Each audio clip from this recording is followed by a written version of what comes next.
গণঅভ্যুত্থানের যে সুরটা, সেই সুরটা যেন আমাদের অক্ষুণ্ণ থাকে, কারণ সেখান থেকে আমাদের উৎপত্তি। আমাদের পুরো জাস্টিফিকেশন হচ্ছে আমরা ওইটার একটা অংশ। ওই অংশটাকে যেন আমরা ভুলে না যাই, যে এটা প্রতিষ্ঠিত করি, এবং যে জাতির আকাঙ্ক্ষা, 25শে আগস্ট যেটা হয়েছে সেটা সমগ্র জাতির আকাঙ্ক্ষার ভিত্তিতেই হয়েছে। সেই আকাঙ্ক্ষাকে যেন আমরা ধরে রাখতে পারি, এমনভাবে ধরে রাখতে পারি যেন এটা ক্রমাগতভাবে প্রতিষ্ঠিত করার কাজে সবাই এগিয়ে আসতে পারে। কারণ এটার সঙ্গে কারো দ্বন্দ্ব নেই, এটাতে আমরা একমত ছিলাম, এখনো একমত আছি।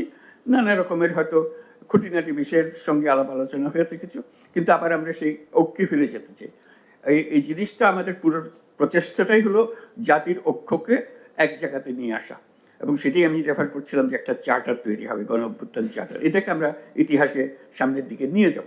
এই চার্টারের ভঙ্গিতেই আমরা যাই করি না কেন, এই চার্টারের মধ্যে আমরা বিচার করবো যে কোর সঙ্গে মিল হলো, কোর সঙ্গে অমিল হলো, আমরা ঘুরে ফিরে এটা চার্টারে যেন আমরা ফিরে আসতে পারি।